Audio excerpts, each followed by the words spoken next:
예, 오늘 저희가 살펴볼 하나님의 말씀은 고린도전서 15장 57절입니다. 고린도전서 15장 57절. 그래서 하나님께서 주시는 승리라는 이런 제목으로 하나님의 말씀을 살펴보려고 하는데요.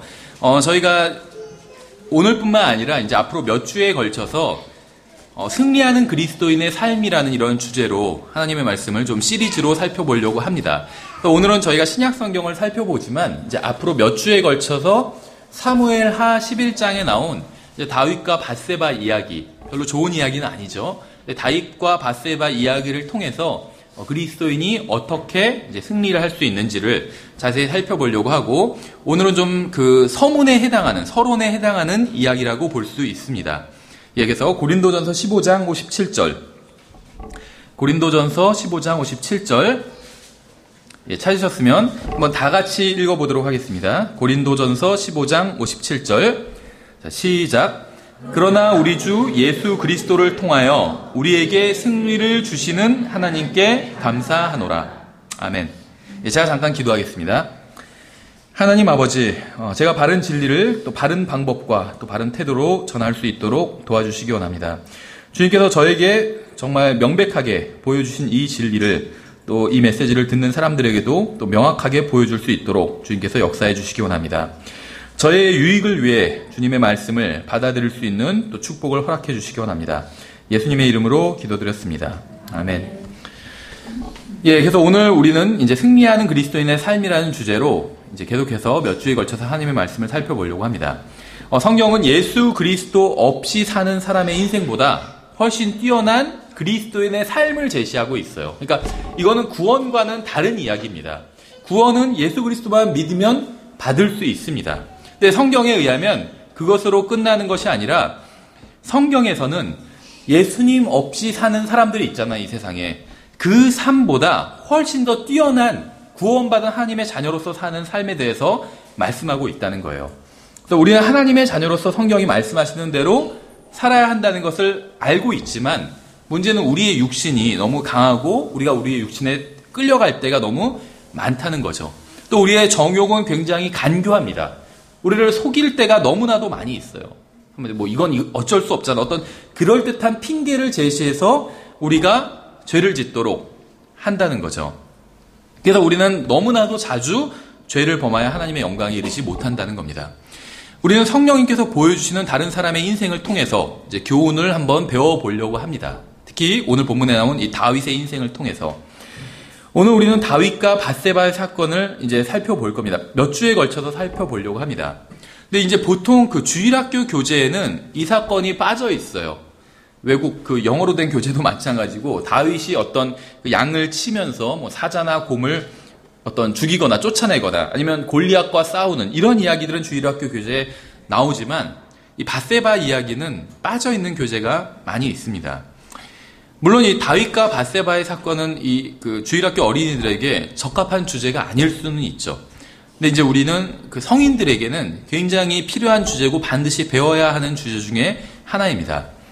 우리는 죄를 아무렇지도 않게 또 정당하고 받아들이는 사회에 살고 있어요. 이제 그 간통죄가 폐지돼 버렸잖아요. 사실 그거는 세계적인 추세거든요. 간통죄가 폐지돼 버리는 건. 그러니까 간통죄, 아직은 낙태죄가 남아 있을 텐데 낙태죄도 아마 폐지돼 버릴 거예요, 나중에는. 이건 오래 전부터 이렇게 법학 교과서에서도 나와 있던 거예요. 앞으로 간통죄랑 낙태죄는 뭐 10년, 20년 전부터 그런 얘기를 다 했어요. 그러니까 죄인데, 그것이 분명히 죄인데 그것이 그냥 아무렇지도 않은 거라고 이야기하는 그러한 사회에 우리가 살고 있다는 거죠. 우리는 우리가 생각하는 것보다 훨씬 더 많은 악한 영향을 이 세상으로부터 받으면서 살아가고 있습니다. 그러니까 TV를 통해서, 뭐 인터넷을 통해서, 아니면 잡지를 통해서, 무엇을 통해서건 간에 우리는 이 세상으로부터 악한 영향을 받고 있는데, 우리가 생각하는 것 이상의 훨씬 더 많은 악한 영향을 받으면서 살고 있다는 거죠. 저는 성경은 승리하는 그리스도인의 삶이 무엇인지 보여주고 있다고 믿습니다.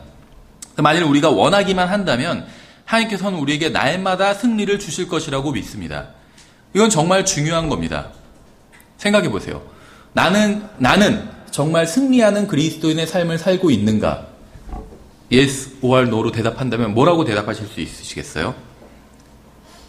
예스라고 대답하기는 쉽지 않죠. 지난 일주일간의 아니면 뭐 지난 1년간의 삶을 돌이켜 봤을 때 오늘은 승리했다고 달력에 표시할 수 있는 날이 며칠이나 될까요? 솔직히 얘기하면 거의 없을 것 같아요. 그런데 성경에 의하면 우리가 원하면 날마다 승리하는 삶을 살 수 있다는 거예요. 이건 정말 중요합니다. 그래서 우리는 이러한 사실에서부터 출발해서 이제 사무엘기에서 다윗과 밧세바 사건, 이걸 이제 본격적으로 이제 살펴보도록 하겠습니다. 아까 우리가 읽은 대로 성경은 그러나 우리 주 예수 그리스도를 통하여 우리에게 승리를 주시는 하나님께 감사하노라 이렇게 말씀하고 있죠. 주시는이라는 이 시제가 현재형으로 되어 있어요. 승리를 지금, 그러니까 예수님을 믿으면 즉시 승리를 주신다는 거예요. 그렇죠.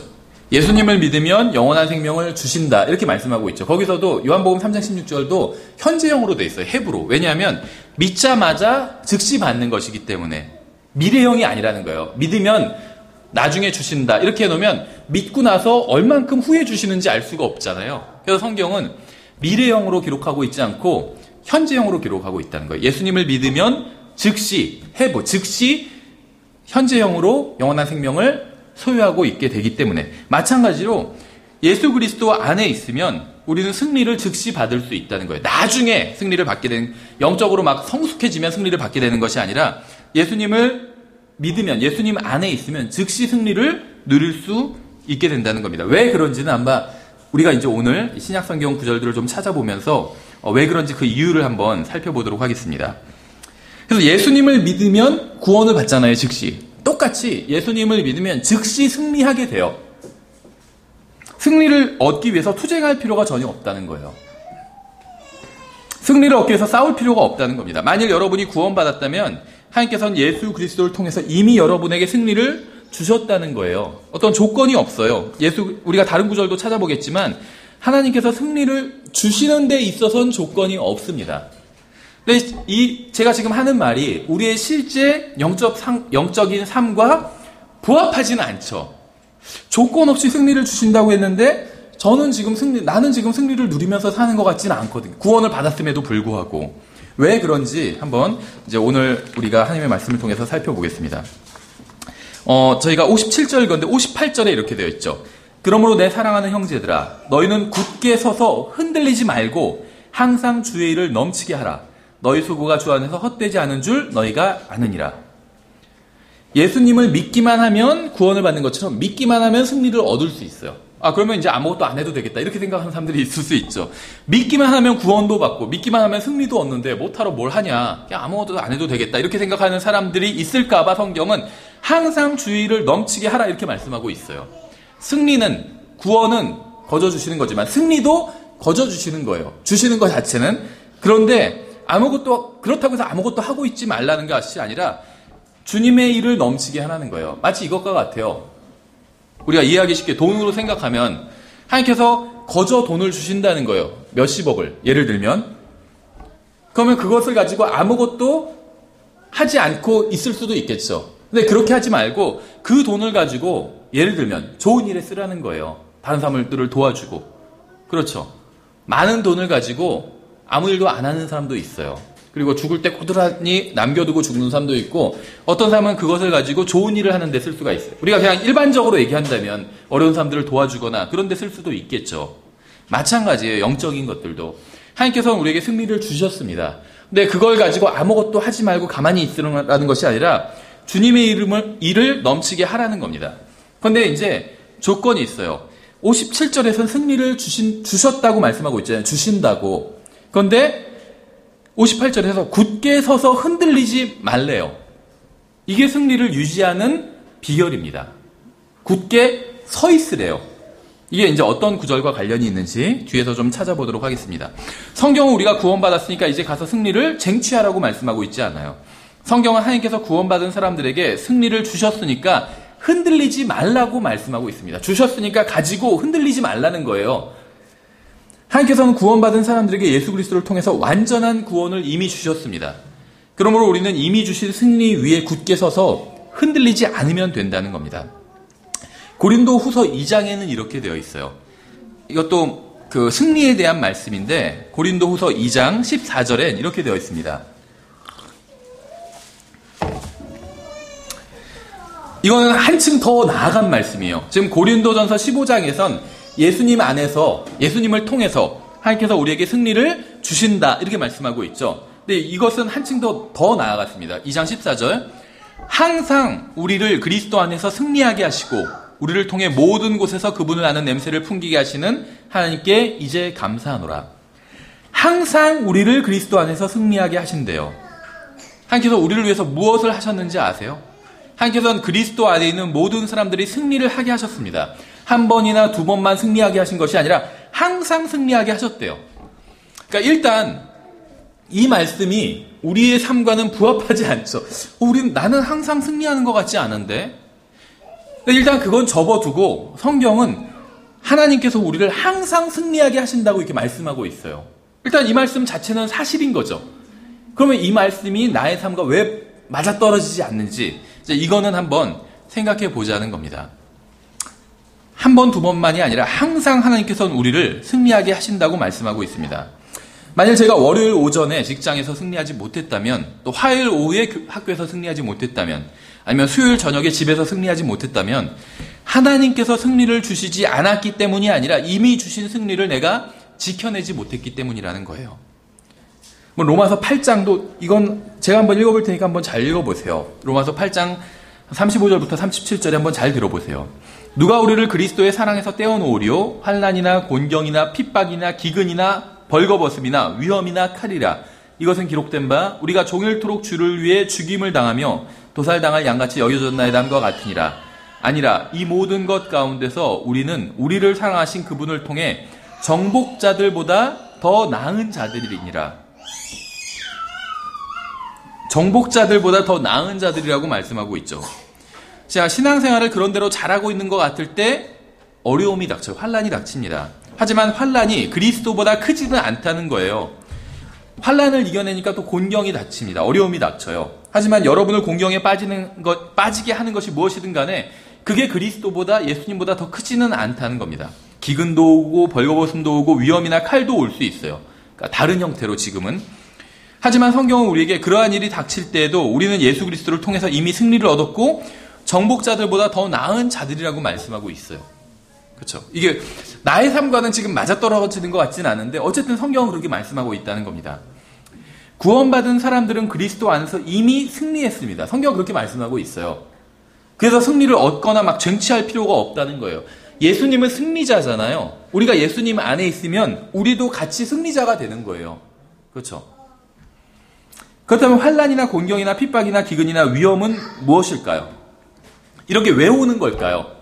없었으면 좋겠는데 환난, 곤경, 핍박, 기근, 위험 말은 다를지라도 어쨌든 간에 어려움이 오잖아요. 그렇죠? 다 사람마다 다른 형태로 학생이면 학생한테 맞는 형태 또 예를 들면 가정주부면 가정주부에게 맞는 형태 아니면 가장이면 가장에게 맞는 형태로 어떤 어려움이 닥친다는 거죠. 왜 이런 것이 올까요? 그리고 하나님께서는 이런 것들을 왜 허락해 주시는 걸까요? 이런 것들은 이미 승리한 그리스도인들을 시험하기 위해서 오는 겁니다. 흔들기 위해서 오는 거예요. 그래서 우리의 마음과 생각과 의지와 감정을 예수 그리스도가 아닌 다른 것으로 옮겨가게 하기 위해서 온다는 거죠. 그래서 이러한 것들의 마음이 흔들리면 승리를 빼앗기게 되는 겁니다. 그래서 성경에선 흔들리지 말고 굳게 서 있으라고 말씀하고 있는 거예요. 승리를 지켜내기만 하면 된다는 겁니다. 우리의 마음이 그리스도가 아닌 환난이나 핍박이나 기근이나 위험으로 향하게 되면 우리는 패배하게 되는 거예요. 그러니까 어떤 영적인 승리의 비결은 예수 그리스도 안에 서서 예수 그리스도만 우리의 초점을, 우리의 관심을 거기에 계속 고정시키고 있다면 영적 승리를 지켜낼 수 있다는 거예요. 근데 우리의 관심이 예수 그리스도가 아닌 다른 것으로 흔들려 버리면 우린 패배하게 된다는 거죠. 우리의 마음을 빼앗고 휘젓고 엉망으로 만들어버리는 것은 그것이 무엇이든 간에 예수 그리스도보다 크지 않고 강하지 않습니다. 이거를 믿는데 그 신앙생활의 비결이 있어요. 이걸 정말 믿는데, 이걸 붙드는데 나를 어렵게 하는 그 무엇, 그게 경제적인 어려움일 수도 있고 건강상의 어려움일 수도 있어요. 그것이 무엇이든 간에 그것은 예수님보다 크지 않다는 거예요. 그러니까 예수님께서는 그것을 컨트롤하실 수 있다는 겁니다. 하지만 마음이 그런 것으로 가득 차서 예수 그리스도와 교제를 나누는 것이 아니라 그러한 것들을 붙들고 있다면 승리를 잃어버리게 된다는 겁니다. 어떤 시험이나 핍박이나 곤경이나 어려움도 예수 그리스도의 능력을 벗어날 정도로 큰 것은 없습니다. 우리가 진정으로 그분 안에 있다고 믿는다면 이러한 것으로 인해서 흔들리지 말아야 된다는 거예요. 하지만 우리의 마음이 이러한 것들로 인해서 흔들리고 온통 거기에 가 있다면 우리는 승리를 누리지 못하게 된다는 겁니다. 하나님께서는 처음과 끝을 아시는 분이에요. 또 모든 것을 소유하고 계신 분입니다. 그분이 우리의 아버지고 그리스도를 통해서 우리에게 승리를 주셨습니다. 따라서 인생의 진정한 문제는 환난이나 곤경이나 기근이나 어려움 같은 외부에 있는 것이 아니라 내부에서 우리의 마음을 지키는 데 있다는 거예요. 외부에 있는 것들은 우리의 통제 밖에 있어요. 근데 우리는 내부에 있는 것, 즉 우리의 마음을 통제해야 된다는 거예요. 왜냐하면 거기에 인생의 문제가 있기 때문에. 무슨 말인지 아시겠어요? 한마디로 하나님께서 우리의 아버지라고 정말 믿는다면 아무것도 우리가 문제라고 생각하는 그런 것들이 사실은 문제가 되지 않는다는 거예요. 그렇죠? 생각해 보세요. 사실 가장 지금 가정이 막 무너지는 가정들이 많은데 가정의 가장 큰 문제 중에 하나가 무엇이냐면 1순위로 떠오르는 것이 항상 경제적인 문제예요. 그렇죠? 항상 경제적인 문제 때문에 가정이 무너지는 건 아니지만 대부분은 경제적인 문제가 1순위로 떠오른다는 거죠. 그러니까 이제 예를 들면 경제적인 문제 때문에 사람들이 어려움을 겪는다고 그냥 일단 가정을 하겠습니다. 꼭 그것 때문은 아니지만 근데 자기 아버지가 정말 빌 게이츠처럼 그런 재벌이라면 경제적인 문제가 될까요? 그렇지 않다는 거죠. 마찬가지예요. 우리를 위협하는, 우리의 마음을 흔들어 놓는, 우리의 평안을 깨는 많은 문제들이 있어요. 문제가 없는 사람은 없어요, 이 세상에. 아무리 돈이 많아도 다 문제가 있습니다. 근데 하나님 아버지께서 우리의 아버지라고 우리가 정말 믿는다면, 그렇게 생각만 하는 것이 아니라 그렇게 믿는다면 우리가 문제라고 생각하는 것들이 정말로 문제일까요? 문제가 아니라는 거예요. 하나님께서 진짜 우리의 아버지라면 우리가 막 고민하는 게 있잖아요. 경제적인 걸 수도 있고 건강상의 문제일 수도 있어요. 그게 정말 우리에게 문제가 될까요? 문제가 되지 않는다는 거예요. 그러면 하나님께서 우리의 정말 선하신 아버지인데도 불구하고 왜 그런 어려움들을 우리에게 허락해 주셨을까요? 우리의 마음 때문에 그래요. 우리의 마음을 단련시키기 위해서, 아니면 우리의 마음을 정지하기 위해서, 깨끗하게. 그렇죠. 그래서 정말 문제라는 건 사람이 생각할 때 이게 문제다. 그게 문제가 아니라 하나님께서 보실 때 문제인 게 진짜 문제인 거죠. 그렇죠? 생각해 보세요. 예를 들면 어떤 건물이 있어요. 근데 이 건물이 안전 점검을 해봐야 돼요. 근데 사람들이 봤을 땐 이 건물의 문제가 그냥 예를 들면 좀 지저분하고 이런 걸 문제로 꼽을 수도 있겠죠. 근데 정말 전문가가 봤을 땐 지저분한 게 문제가 아니라 벽에 어떻게 금이 갔는데 이런 모양의 금이 가는 건 위험하다. 그러니까는 저도 뉴스를 봤더니 벽에 금이 가도 어떤 모양은 그래도 괜찮고 어떤 모양으로 금이 가면 그건 굉장히 위험하고 이런 것들이 있더라고요. 그럼 전문가가 보는 문제와 그냥 비전문가, 보통 사람이 보는 문제가 서로 진단이 다를 수 있겠죠. 근데 정말 문제인 건 전문가가 지적하는 게 정말 문제인 거죠. 마찬가지라는 거예요. 우리가 생각하는 인생의 문제가 있어요. 또 하나님께서 생각하시는 인생의 문제가 있습니다. 그럼 어떤 것이 진짜 문제일까요? 하나님께서 생각하시는 인생의 문제가 정말 문제인 거예요. 우리는 어떤 외부적인 게 문제라고 생각해요. 그렇죠. 경제적인 거, 외부적인 거예요. 나 자신의 외부적인 거잖아요. 경제적인 거, 건강상의 문제, 이런 것들, 가족 관계, 여러 가지. 이런 게 문제가 아니란 건 아닙니다. 문제긴 문제예요.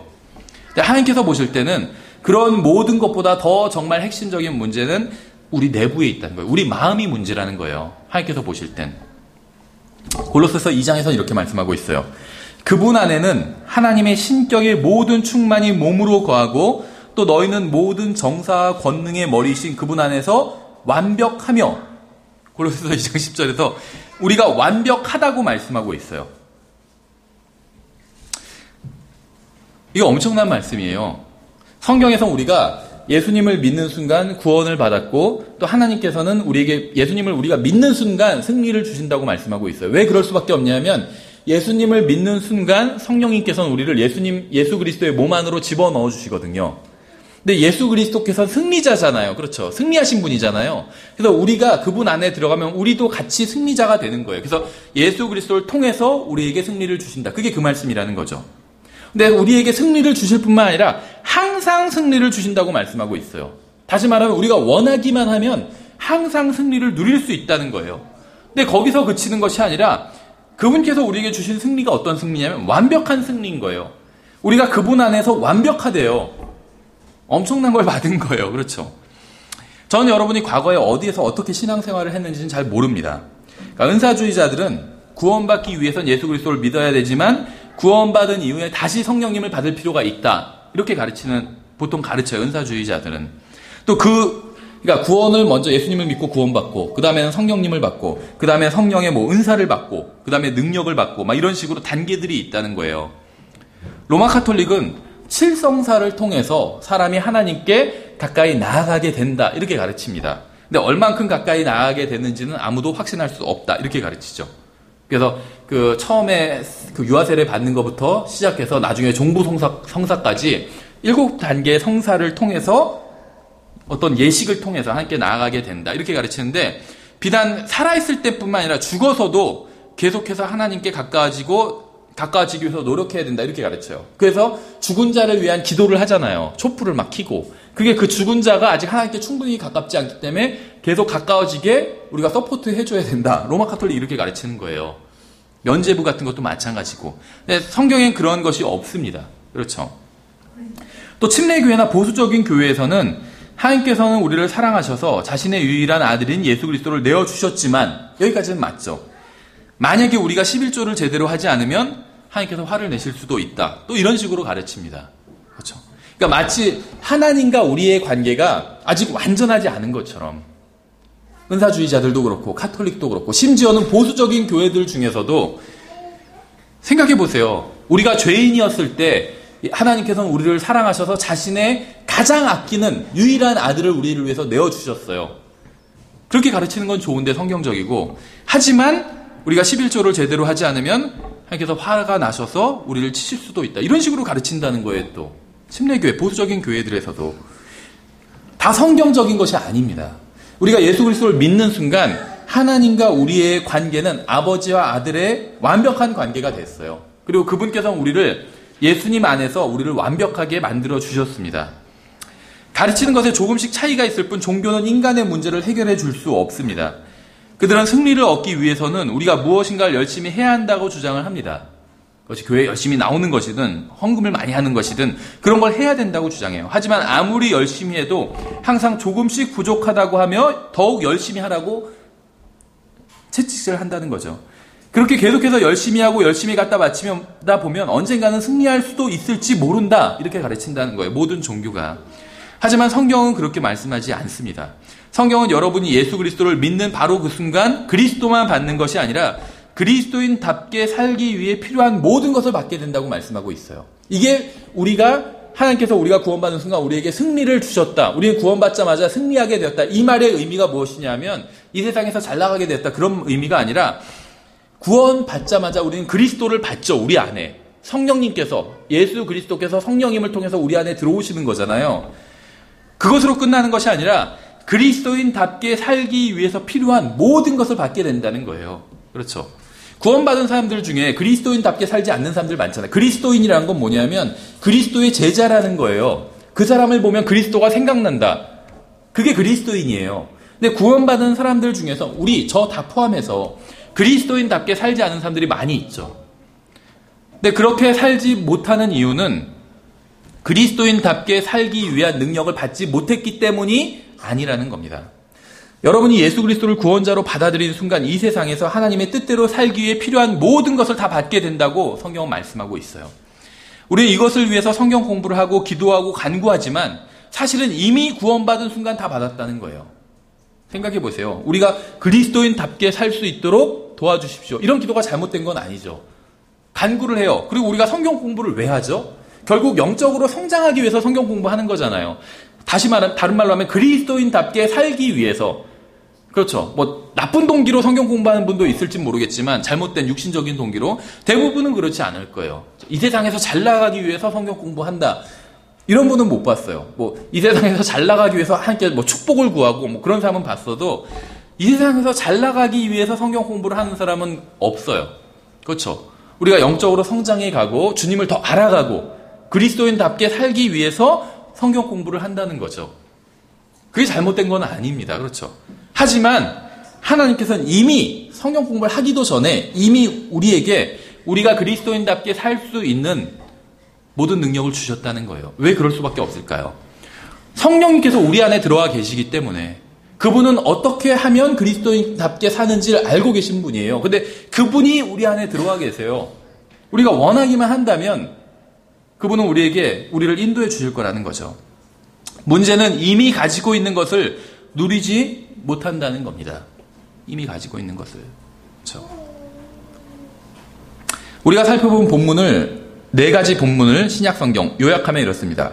하나님께서는 주 예수 그리스도를 통해서 우리에게 승리를 주십니다. 우리는 그리스도 안에서 항상 승리할 수 있어요. 항상 승리할 수 있대요, 성경은. 항상. 그래서 우리는 정복자들보다 훨씬 더 나은 자들이라고 말씀하고 있어요. 뿐만 아니라 우리는 그분 안에서 완벽하다고 말씀하고 있어요. 믿는 사람은 다 그분 안에서 완벽한 거예요. 사도 바울이 지금 골로새서 그 서신선을 쓰면서 우리가 그분 안에서 완벽하다고 하고 있는데 골로새 교회 중에서 영적으로 성장한 사람들만 완벽하다. 이런 말씀하고 있지 않아요. 골로새 교회 전체 성도들이 다 완벽하다는 거예요. 우린 구원받는 순간 하나님의 뜻대로 살기 위해 필요한 모든 것을 이미 받았습니다. 따라서 우리 중 누구도 자신이 현재 당하고 있는 시험이 너무 크다고 할 수 없어요. 그 시험을 이길 수 있는 능력을 가지고 있다는 거예요. 우리는 이미 승리를 얻었기 때문입니다. 따라서 승리를 얻으려고 노력하지 말고 이미 받은 승리를 붙들고 있어야 된다는 겁니다. 골로새서 2장에서는 이렇게 말씀하고 있어요. 2장 18절에서 아무도 꾸며낸 겸손과 천사 숭배로 너희를 속여 너희 보상을 빼앗지 못하게 하라. 보상을 빼앗기는 것에 대해서 말씀하고 있죠. 그런 사람은 자기가 보지 아니한 그것들 속으로 들어가 자기의 육신적 생각으로 말미암아 헛되이 우쭐대며 머리를 붙들지 아니하느니라. 보상을 빼앗기는데 어떤 사람이 보상을 빼앗기냐면 머리를 붙들지 않는 사람이래요. 여기서 머리가 뭘까요? 자기 머리는 아니에요. 자기 머리를 붙들지 않는 사람이 보상을 빼앗긴다. 이런 말이 아니죠. 교회의 머리신 예수 그리스도를 말하는 거죠. 예수님의 머리를 붙들고 예수님을 붙들고 있지 않는 사람은 보상을 빼앗기게 된다. 지금 이 이야기죠. 그러나 이 머리로부터 온몸이 마디와 힘줄에 의해 영향을 공급받아 서로 결합하여 하나님께서 자라게 하시는 대로 자라느니라. 이렇게 말씀하고 있죠.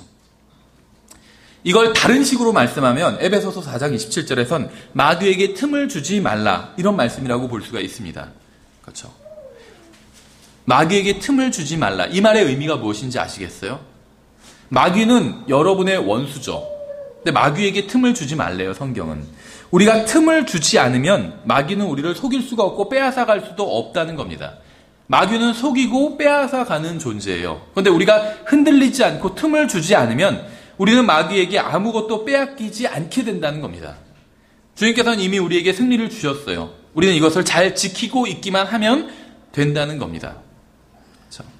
요한이서 8절에서는 이렇게 말씀하고 있어요. 너희 자신을 살필지니 이로써 우리가 이룬 그것들을 우리가 잃지 아니하고 충분한 보상을 받으리라. 그리스도인을 위해서 기록된 신약성경 어디를 봐도 한 가지는 그 분명한 사실을 말씀하고 있습니다. 하나님께서는 우리에게 예수 그리스도를 통해서 승리를 주셨습니다. 예수님께서 부활하시기 전에는 마귀 들린 사람이 많이 있었어요. 복음서에 보면. 근데 예수님께서 부활하시기 전에 마귀가 사람들을 물리적으로 괴롭히는 장면이 굉장히 많이 나옵니다. 하지만 예수님께서 부활하신 이후에는 상황이 완전히 바뀌게 돼요. 왜냐하면 예수님께서는 십자가로 마귀를 이기셨기 때문에 골로새서 2장 15절에 나와요. 그리스도 안에 있는 우리는 마귀를 이길 필요가 없습니다. 왜냐하면 예수님께서 이미 이기셨기 때문에 마귀는 패배당했어요, 이미. 그래서 우리는 그럼 어떻게 해야 되냐면 하나님의 전신갑주를 취하고 에베소서 6장에서 말씀하신 것처럼 하나님의 전신갑주를 입고 서기만 하면 된다는 거예요. to stand. 서기만 하면 된다는 거예요. 에베소서 6장 13절에 그렇게 되어 있어요. 하나님의 전신갑주를 취하고 서 있으래요. 그럼 승리를 지키고 있는 거예요. 승리는 이미 주어졌어요. 가서 승리를 쟁취하라는 말씀이 아니라 이미 승리했는데 거기서 전신 갑옷을 입고 서 있기만 하면 된대요. 흔들리지 않고. 그럼 승리를 유지하게 돼요. 계속. 그러면 나중에 어떻게 되는 줄 아세요? 보상을 받게 되는 거예요. 승리를 잘 지켜냈기 때문에 보상을 주시는 거예요. 생각해 보세요. 어떤 장군이 어디를 점령했어요. 또 다른 병사들에게 여기를 잘 지키고 있으라고 했어요. 근데 갔다 왔더니 잘 지키고 있어요. 그럼 보상을 주겠죠. 칭찬해 주겠죠. 마찬가지예요. 승리는 예수 그리스도께서 하셨습니다. 우린 예수님께서 승리하신 그 자리에서 전신갑옷을 입고 지키고 서 있으면 돼요. 그럼 영적 전쟁의 승리는 자동으로 유지가 된다는 겁니다. 신약 성경에 의하면 마귀는 속이는 자고 미혹하는 자고 유혹하는 자고 시험하는 자입니다. 신약 성경에서는 그런 식으로 마귀를 묘사하고 있어요. 왜 신약 성경이 마귀를 이런 식으로 묘사하고 있는지 아세요? 이상하다. 마귀가 이 세상의 신이라고 하는 데도 있는데 이 세상의 신이에요. 근데 마귀는 이 세상의 신이에요. 그리스도인들의 신이 아닙니다. 구원받은 하나님의 자녀들의 신이 아니에요. 이 세상 사람들에게 막강한 영향력을 행사하고 있어요. 그렇죠. 근데 구원받은 사람들에게 할 수 있는 것은 물론 막강한 영향력을 행사하지만 속이는 거예요. 주로 미혹하고 속이는 겁니다. 그렇죠. 여러분은 그리스도 안에서 강력한 영적 능력을 가지고 있어요. 여러분이 느끼지 못해서 그렇지, 여러분은 왜 그러냐면 모든 것을 창조하신 하나님께서, 성령 하나님께서 여러분 안에 들어와 계세요. 여러분이 구원받았다면. 그러니까 여러분이 생각하는 것보다 훨씬 더 엄청난 분이 여러분 안에 들어와 있다는 거예요. 여러분이 예수 그리스도를 구원자로 받아들이는 순간. 그렇죠. 마귀가 문제가 되지 않는다는 거예요.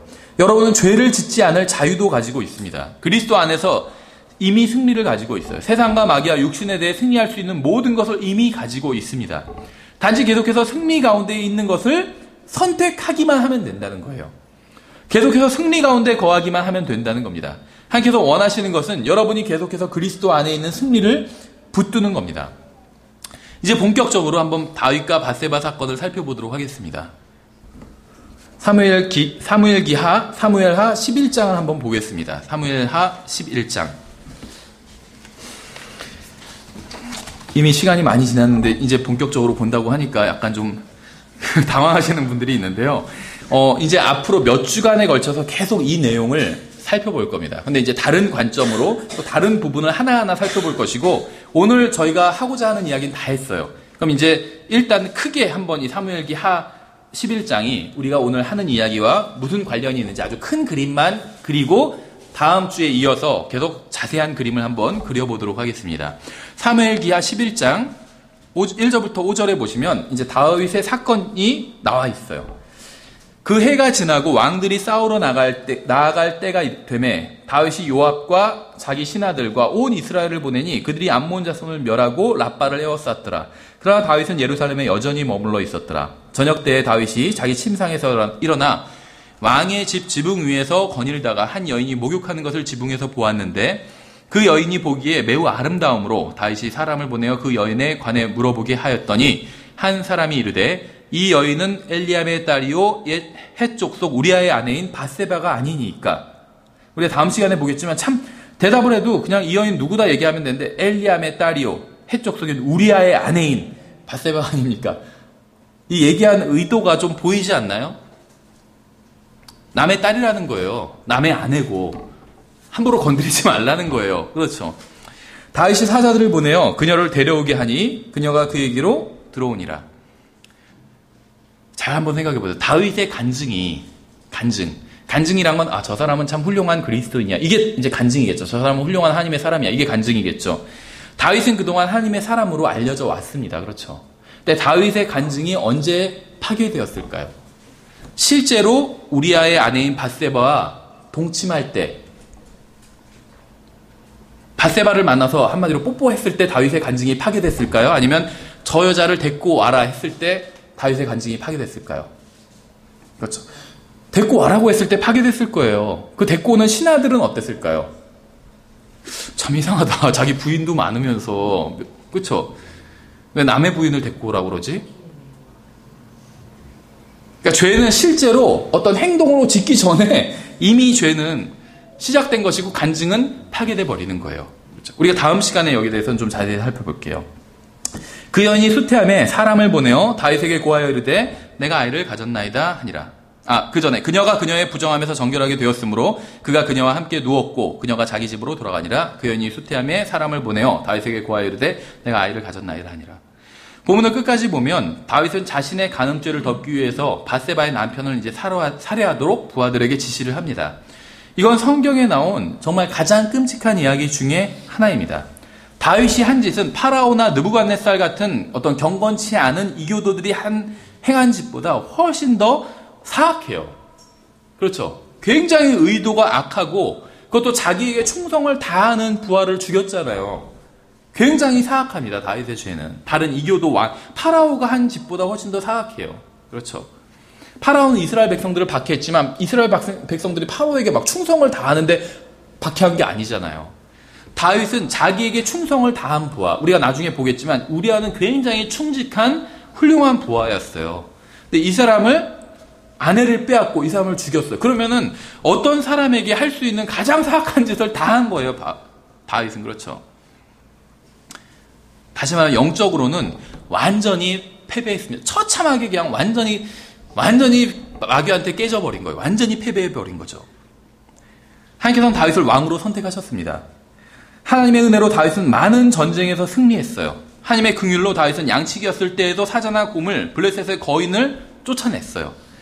다윗은 사자나 곰이나 거인에게는 이겼지만 자신의 정욕은 이기지 못한 거예요. 그렇죠. 다윗은 강력한 통치자였고 대단한 전사였습니다. 아무도 그의 적수가 되지 못했다는 건 정말 자명하죠. 그가 하나님과 동행하는 한 아무도 그의 적수가 되지 못했어요. 하지만 그가 하나님과 동행하지 않자 나약하고 비참한 죄인에 불과한 본래의 모습으로 돌아왔습니다. 과거에 승리한 경험은 아무런 소용이 없었어요. 그렇죠. 과거에 다윗은 엄청 많은 승리를 거뒀어요. 근데 그런 승리가 아무런 도움이 되지 못했다는 거예요. 과거에 받은 은혜도 아무런 도움이 되지 못했다는 겁니다. 여러분은 모두 그리스도인으로서 승리하는 삶을 살기를 원할 겁니다. 여러분이 많은 성경 구절을 암송하고 있다면 그건 좋은 일이에요. 그렇죠. 하지만 육신은 육신일 뿐이라는 사실을 반드시 기억해야 됩니다. 여러분이 교회를 열심히 다니고 열심히 봉사를 했다면 그것도 좋은 일입니다. 하지만 육신은 여전히 육신이에요. 우리의 삶은 매 순간마다 하나님께서 주시는 승리를 누릴 수 있습니다. 동시에 매 순간마다 우리의 옛사람이 일어나서 모든 것을 망쳐버리고 승리를 놓치게 할 수도 있어요. 우리는 이러한 진리의 양면을 다 받아들여야 됩니다. 성령님께서는 이 본문에서 특정한 때에 관해서 말씀하고 있어요. 특정한 때. 1절에 나오는데 어떤 때일까요? 바로 왕들이 싸우러 나갈 때래요. 이게 무슨 때인지 아세요? 저도 잘 몰라요. 그런데 한 가지 분명한 건 성경의 저자는 성령님이잖아요. 성령님께서는 왕들이 싸우러 나갈 때가 있다고 말씀하고 있는 거예요. 그렇죠? 싸우러 나갈 때가 있고 싸우지 않을 때가 있겠죠. 전도서에 의하면. 그런데 왕들이 싸우러 나갈 때에 다윗은 그렇게 하지 않았다는 거예요. 다윗은 죄를 지었습니다. 하지만 문제는 밧세바가 문제가 아니었어요. 밧세바가 그녀의 아름다움도 문제가 아니었습니다. 그녀가 지붕 위에서 보이는 곳에서 목욕을 하고 있었다는 것도 문제가 아니었어요. 이것도 왜 문제가 아니었는지 나중에 어떤 분은 다윗을 보호하기 위해서, 다윗 훌륭하잖아요. 그래서 아마 밧세바가 꼬리쳤을 거다 막 이렇게 강의하는 분도 있어요. 그래서 왜 하필 왕궁에서 보이는 데서 목욕하고 있었냐? 밧세바가 문제다. 이렇게 얘기하고 있다는 거죠. 왜 그런 얘기 하잖아요. 물론 이제 어떤 여자들의 옷차림도 문제가 있겠죠. 그래서 여자들의 옷차림 때문에 어떤 성범죄가 증가한다. 이런 얘기가 있어요. 관계가 아예 없다 이렇게 말은 못하겠지만 그게 중요한 이유는 아니에요. 성경에 보면. 우리가 상식적으로 생각해봐도. 무슬림 국가에서 여자들이 전체를 다 가리잖아요. 그럼 거기는 성범죄가 없을까요? 있어요. 눈이랑 발목만 나오더라고요. 근데 어떤 인터넷에서 사진을 봤는데 오토바이에 앉은 남자 둘이 여자를 찾아보는데 무슬림 국가예요. 전체가 다 검은색이에요. 눈만 나오고 발목만. 근데 남자들의 눈을 보니까 발목을 딱 향하고 있더라고요. 그 드러난 발목을 보고 있어요. 야, 그래서 참 이거 대단하다. 사람의 정욕이라는 게. 그렇죠. 밧세바가 문제도 아니에요. 왜냐면 전쟁의 때기 때문에 남자들이 다 나갔습니다. 그렇죠. 그래서 아마 밧세바는 안심을 하고 목욕을 했을 거예요. 왕들이 나가는 때기 때문에 왕이 나갔다고 생각을 했을 수도 있겠죠. 근데 다윗이 거기 나가지 않고 거기 있었죠. 그러니까는 밧세바가 목욕하고 있었던 것도 사실 본질적인 문제가 아니에요. 다윗이 절대 권력을 가진 통치자였다는 것도 문제가 아니었습니다. 다윗이 왕이었다는 것이나 강한 전사였다는 것은 문제가 아니었어요. 문제는 왕들이 싸우러 나가야 할 때 다윗은 집에 있었다는 거예요. 이 왕들이 싸우러 나갈 때가 이게 뭔진 모르지만 성령님께서는 그러한 때가 있다고 말씀하셨어요. 근데 그러한 때에 다윗은 나가지 않고 있었다는 거예요. 그러니까 자기가 있어야 될 곳에 있지 않았다는 겁니다. 다윗이 왜 집에 있었을까요? 다윗은 자신이 있어야 할 곳에 있지 않았다는 게 바로 이 다윗의 문제였어요. 만약 다윗이 싸우러 나갔다면, 자신이 있어야 할 곳에 있었다면 그는 지붕에서 밧세바가 모욕하는 것을 보지 않았을 겁니다. 다윗이 완전 무장을 하고 군대와 함께 진군하고 있었다면 모욕하는 여인을 쳐다보고 있지는 않았을 거예요. 다윗이 병사들과 함께 진영에 머물러 있었다면 부하의 아내와 더불어 간음하는 죄는 짓지 않았을 겁니다. 우리가 생각하는 적은 진짜 적이 아닐 때가 많이 있어요. 이게 무슨 말인지 아세요? 우리는 직장에서 날 괴롭히는 사람, 아니면 우린 교회가 작으니까 그런 일은 없는데 큰 교회에서 막 라이벌이 있어요. 저 사람만 없어, 우리 교회에서 사라지면 내가 신앙생활 좀 더 잘할 텐데, 저 사람이 막 나를 긁고 내 욕을 하고 다니고, 예를 들면 그게 우리 적이라고 생각할 때가 있어요. 근데 사실은 그 사람이 우리의 적이 아니라는 겁니다. 우리가 시험이라고 생각하는 것은 사실 시험이 아닐 때가 있습니다. 한번 잘 들어보세요. 만약 여러분이 간음을 하게 된다면 어떤 여자에게 문제가 있기 때문이 아니라 여러분의 마음속에 문제가 있기 때문인 겁니다. 그렇죠? 여러분 외부에서 어떤 끔찍한 죄가 덫을 놓고 기다리고 있는 것이 아니에요. 덫은 여러분의 내부의 마음속에 있어요. 다윗의 죄는 밧세바로 인한 게 아니었습니다. 다윗의 죄는 그가 있어야 할 곳에 있지 못한 데서 시작이 된 거예요. 해야 할 것을 하지 않은 데서 시작된 겁니다. 만약 그가 자신이 해야 할 일을 했다면, 즉 왕들이 싸우러 나갈 때 싸우러 나갔다면 그는 죄를 짓지 않았을 겁니다. 하지만 그는 자신이 있어야 할 곳에 있지 않았어요. 그래서 그의 범죄는 하나님의 말씀에 영원히 기록되게 되었습니다. 놀랍죠? 우리의 죄는 감사하게도 영원히 기록되지는 않을 거예요. 그렇죠? 우리가 회개한 죄는 다 하나님께서 용서해 주시고 잊어버리시겠다고 말씀을 해주셨어요. 성경에서. 뭐 동이 서에서 먼 것 같이 내가 너희 죄를 뭐 뒤로 던져버리면 막 이런 말씀들이 있잖아요.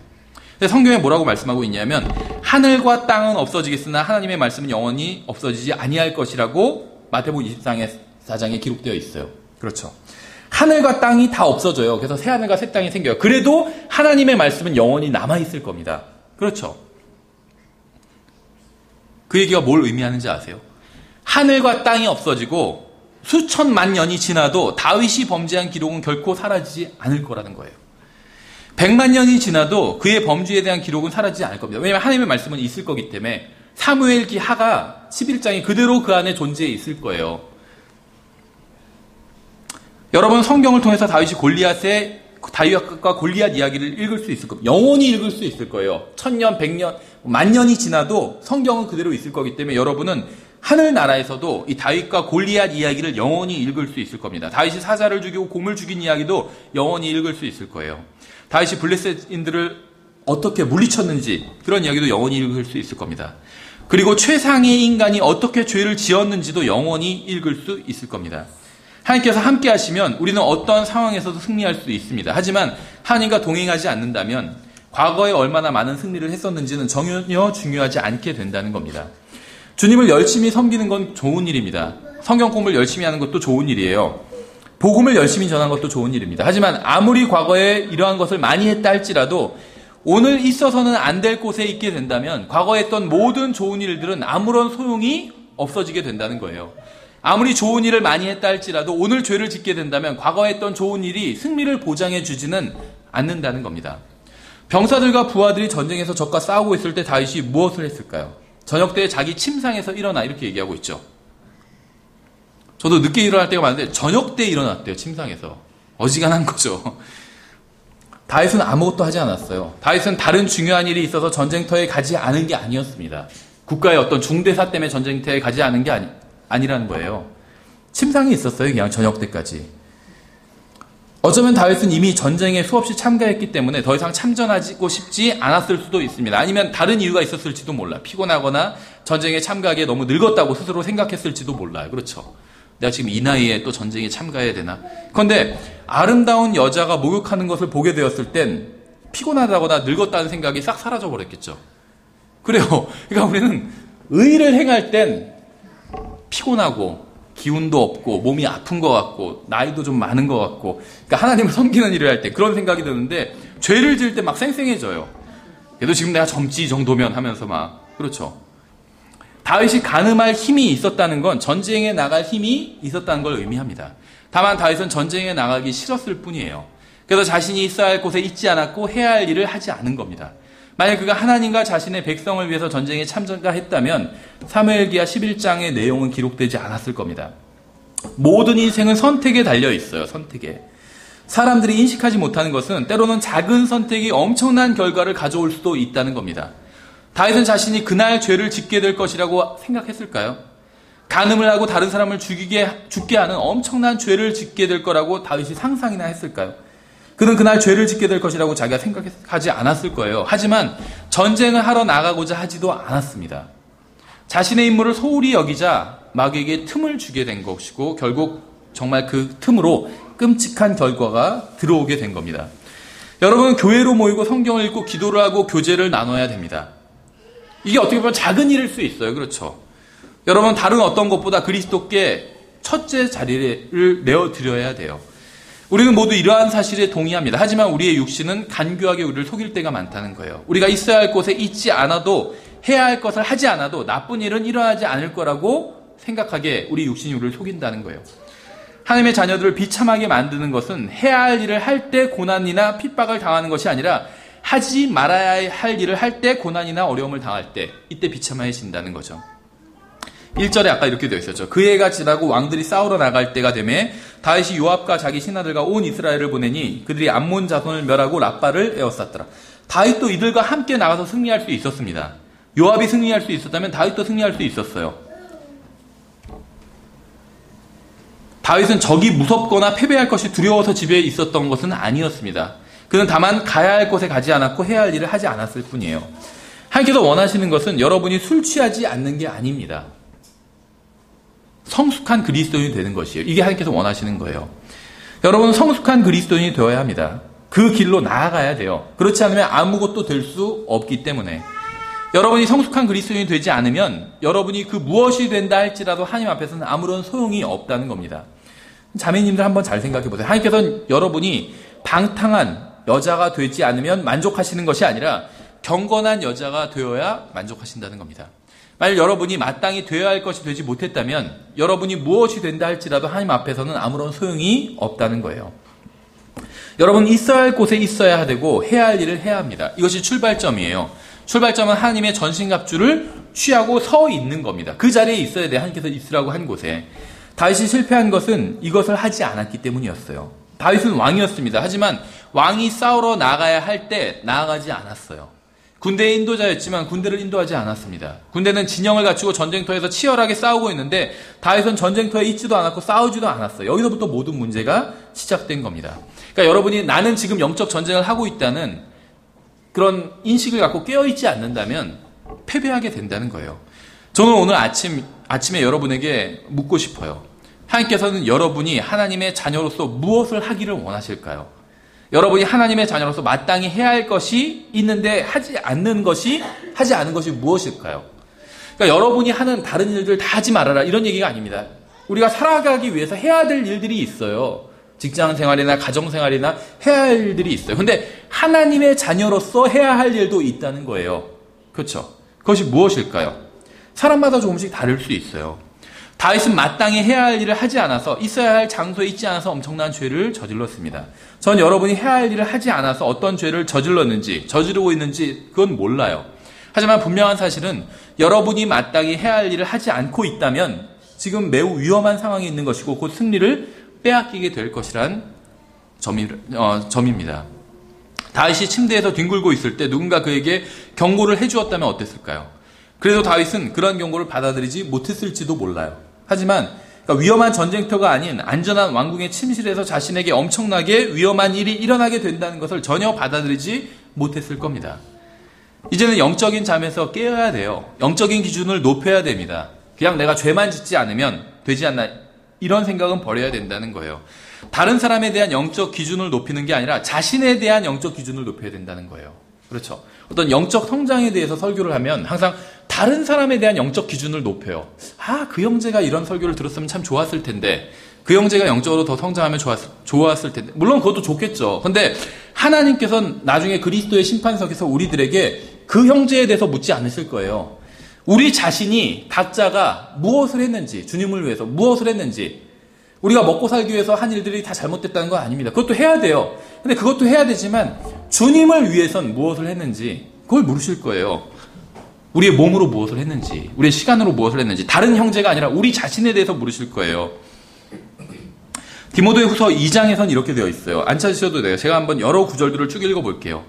그러므로 내 아들아, 너는 그리스도 예수님 안에 있는 은혜 안에서 강건한 자가 되고, 또 내가 많은 증인들 가운데서 내게 들은 것들, 바로 그것들을 신실한 사람들에게 맡기라. 그들이 또한 다른 사람들을 가르칠 수 있으리라. 그러므로 너는 예수 그리스도의 좋은 군사로 고난을 견디어내라. 전쟁을 하는 어떤 사람도 이 세상의 삶의 일에 얽매이지 아니하나니 이것은 그가 자기를 군사로 택한 자를 기쁘게 하려 함이라. 디모데후서 6장도 비슷한 말씀이 있어요. 믿음의 선한 싸움을 싸우며 영원한 생명을 붙들라. 믿음의 선한 싸움을 싸우라고 말씀하고 있죠. 에베소서 6장도 비슷한 말씀이 있어요. 너희가 마귀의 관계들을 능히 대적하며 서기 위해 하나님의 전신갑주를 입으라. 우리는 살과 피와 맞붙어 싸우지 아니하고 정사들과 권능들과 이 세상 어둠의 치리자들과 높은 처소들에 있는 영적 사악함과 맞붙어 싸우느니라. 그러므로 너희가 악한 날에 능히 버티어내고 모든 일을 행한 뒤에 서기 위해 하나님의 전신갑주를 취하라. 성경은 거듭해서 구원받은 그리스도인은 다윗과 같은 전사라고 말씀하고 있어요. 여러분은 전쟁에 참가해야 하는 군인입니다. 여러분은 군대에 속해 있다는 거예요. 영적 군대에. 여러분에게는 싸워야 할 전쟁이 있다는 겁니다. 여러분에게는 원수가 있다는 거예요. 집에 그냥 앉아만 있을 수는 없다는 겁니다. 우리가 이 세상에 있는 동안. 우리는 물론 그리스도 안에서 안식하고 있지만 우리는 하늘나라에 가면 거기선 영원히 안식하게 될 거예요. 근데 이 세상에 있는 동안은 영적 전쟁을 싸워야 한다는 겁니다. 만일 여러분이 싸우지 않는다면 여러분은 패배하게 된다는 거예요. 생각해보세요. 전쟁터예요. 지금 마귀가 막 백병전을 치르고 있어요. 난 잠깐 쉬어야겠다. 이렇게 하면 어떻게 되겠죠? 죽는 거예요. 난 잠깐 쉴 테니까 그럼 마귀도 그럼 나도 쉬지 뭐 이럴까요? 안 쉰다는 거예요. 여러분이 싸우려고 서지 않으면 결코 주님께서 주신 승리를 지켜내지 못한다는 겁니다. 성령님께서는 왕들이 싸워야 할 때가 있다고 말씀하고 있어요. 우리가 이 세상에 있는 동안 결코 잊어선 안 되는 사실이 있습니다. 그것은 바로 우리가 영적 전쟁터의 한 가운데 있다는 거예요. 우리가 원하지 않거나 그럴 기분이 아니라고 해서 영적 전쟁의 소강 상태에 빠지는 것은 아니라는 거죠.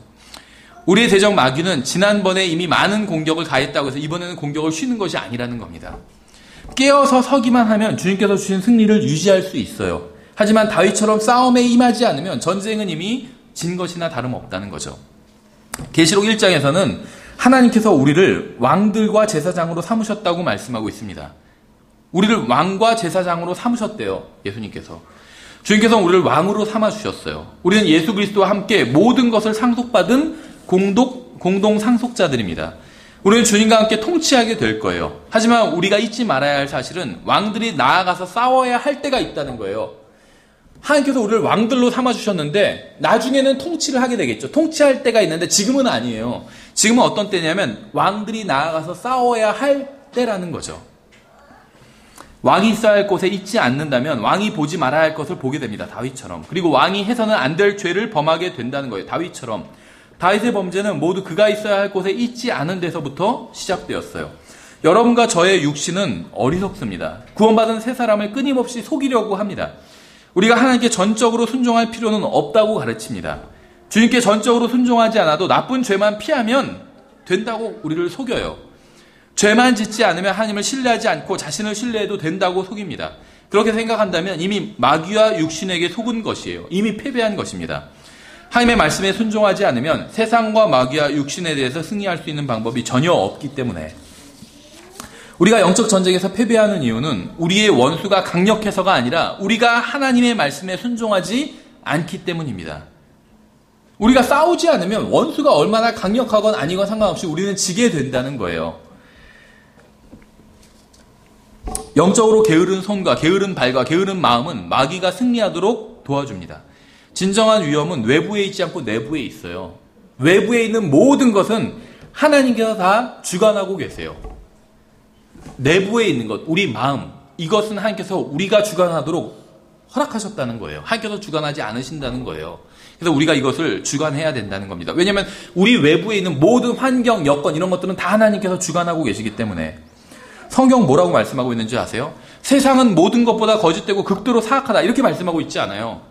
마귀는 모든 것보다 거짓되고 극도로 사악하다. 우리는 꼭 제가 성경을 썼으면 이렇게 썼을 거예요. 마귀는 모든 것보다 사악하고 모든 것보다 거짓되고 극도로 사악하다. 제가 성경 썼으면 그렇게 썼을 겁니다. 근데 성경은 그렇게 말씀하고 있지 않아요. 여러분과 저의 마음이 모든 것보다 거짓되고 극도로 사악하다고 말씀하고 있어요. 마귀보다도 더 거짓되대요, 우리 마음이. 그래서 뭐라고 말씀하고 있는 줄 알아요? 잠언 4장에서 열심을 다하여 내 마음을 지키라. 여기서 영적 전쟁이 시작되는 거예요. 마음을 지키는 거예요. 생명의 근원이 거기에서 나오느니라. 우리가 영적 전쟁을 해야 된다. 그러니까 막 어디서 누구랑 싸워야 되고 누구랑 말싸움해야 되고 믿지 않는 사람한테 가서 막 따지고 왜 안 믿어? 예수님 하면서 싸우고 이게 아니에요. 마음을 지키래요. 영적 전쟁터는 우리의 마음에서 일어난다. 혈과 육에 대항해서 싸우는 게 아니라고 그랬잖아요. 다른 사람과 멱살 잡고 싸우는 게 아니에요. 전 많이 봤어요. 인터넷에서도 예수님 안 믿는다고 차라리 그거면 나아요. 그게 아니라 자기네 교회에서 가르치는 교리대로 안 믿는다고 막 다른 사람을 싸잡아서 욕하다. 같은 킹제임 성경은 믿는데 자기네 가르치는 교리를 자기네 교회에서 주장하는 교리를 믿지 않는다는 이유로 다른 사람을 욕하고 있는 거예요. 그 사람도 그리스도인이고 구원받았고 킹제임 성경 믿고 전천현주의자고 건전한 사람인데도 불구하고 왜 그렇게 할까요? 그 사람은 그게 영적 전쟁이라고 생각하는 거예요. 우리 교회에서 가르치는 대로 가르치지 않고 동의하지 않는 사람은 다 적으로 간주해버리는 거예요. 그래서 막 욕하고 페이스북에서 그러고 있어요. 그건 영적 전쟁이 아니에요. 영적 전쟁은 자기의 마음에서 일어나요. 자기의 본인의 마음에서 누구나 다. 우리는 그러니까 다 동일하게 영적 전쟁을 하고 있지만 전쟁터는 다 달라요. 그렇죠? 다 본인의 마음이에요. 거기서 모든 것보다 거짓되고 극도로 사악한 내 마음과 싸워야 돼요. 그렇죠? 그래서 마음을 지키면 돼요. 그러면 상급을 받을 수 있는 거예요. 모든 죄는 다 마음에서부터 시작돼요. 마음에서부터. 이 세상에서는 마음으로 짓는 죄는 처벌하지 않아요. 왜 그런 줄 아세요?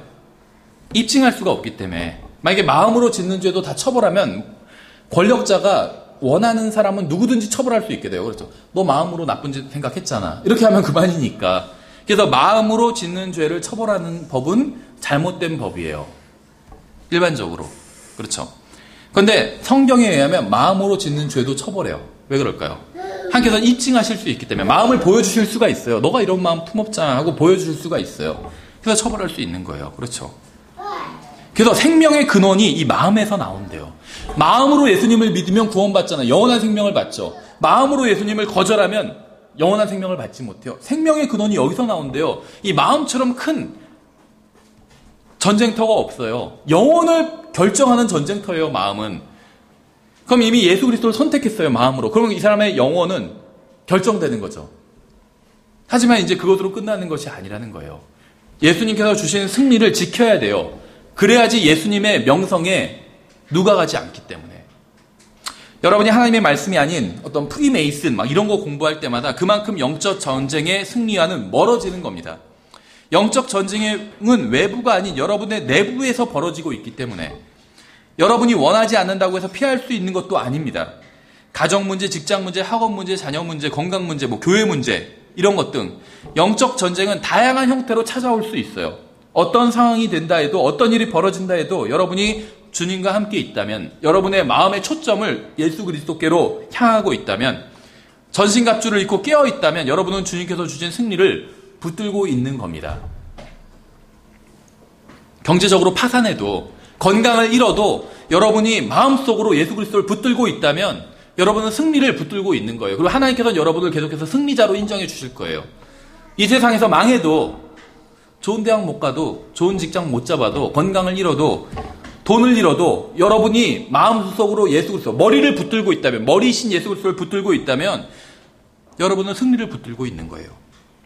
다윗은 깨어있지 않았습니다. 그는 오랫동안 주님과 동행했었어요. 하지만 단 하루 주님을 떠나 자신이 있어야 하는 곳에 있지 않음으로 인해서 패배하고 말았습니다. 언제나 하나님의 말씀에 순종하는 것이 최선의 결과를 가져옵니다. 무엇에 순종할지, 언제 순종할지, 어디까지 순종할지 자신의 기준으로 정하지 마세요. 항상 순종해야 돼요. 하나님의 말씀에. 그게 가장 안전하고 영원히 후회하지 않을 결과를 가져올 것이고 또 결코 넘어지지 않게 해준다는 겁니다. 깨어 있어야 됩니다. 주님께서 다시 오실 때까지 깨어 있으세요. 주님께서 다시 오시면 정말 중요한 것이 무엇이었는지 밝히 드러나게 될 거예요. 그렇죠? 그래서 다른 것들로 인해서 마음을 흔들리지 말고 여러분의 마음을 예수 그리스도께로 항상 향하게 해야 된다는 겁니다. 여기서 저희가 그리스도인의 승리의 삶에 대해서 정말 서론격인 이야기를 오늘 살펴보고, 이제 다음 시간부터 본격적으로 이제 다윗이 죄를 짓게 된 그 과정을 좀 더 자세히 살펴보도록 하겠습니다. 예, 기도하겠습니다. 하나님 아버지, 저희들을 구원해 주시고, 또 구원해 주실 뿐만 아니라 승리를 주실 뿐만 아니라 항상 승리를 주시고, 또 완벽한 승리를 주셔서 감사드립니다. 주님, 저희들이 주님의 말씀에 순종함을 통해서 이 승리를 지키고 있을 수 있도록 주님 도와주시기 원합니다. 또 주님께서 오실 때까지 정말 예수 그리스도를 붙들고, 또 저희 마음의 초점을 예수 그리스도께로 향하게 하고, 또 저희 마음이 흔들리지 않고 정말 주님께서 주신 승리를 붙들고 있을 수 있도록 저희를 도와주시기 원합니다. 주님, 저희들은 너무나도 연약하고 무능하고 무지합니다. 오직 주님만을 바라봅니다. 저희들의 마음이 이 세상의 어려움으로, 또 이 세상 일들로 가득 차 있다면 지금 이 순간 저희들의 마음을 주님의 말씀으로 또 깨끗이 씻어낼 수 있도록 도와주셔서, 정말 이 세상에서 일어나는 많은 일들이 비록 우리가 살아갈 때 필요한 일들이긴 하지만, 우리가 또 신경을 아주 안 쓸 수는 없지만 정말 중요한 것은 아니라는 것을, 정말 주님께서 오실 때까지 영원히 가치 있는 일들, 의미 있는 일들을 저희가 항상 또 마음에 담아두고 생각하면서 살아갈 수 있도록 주님 도와주시기 원합니다. 감사드리며 예수님의 이름으로 기도드렸습니다. 아멘.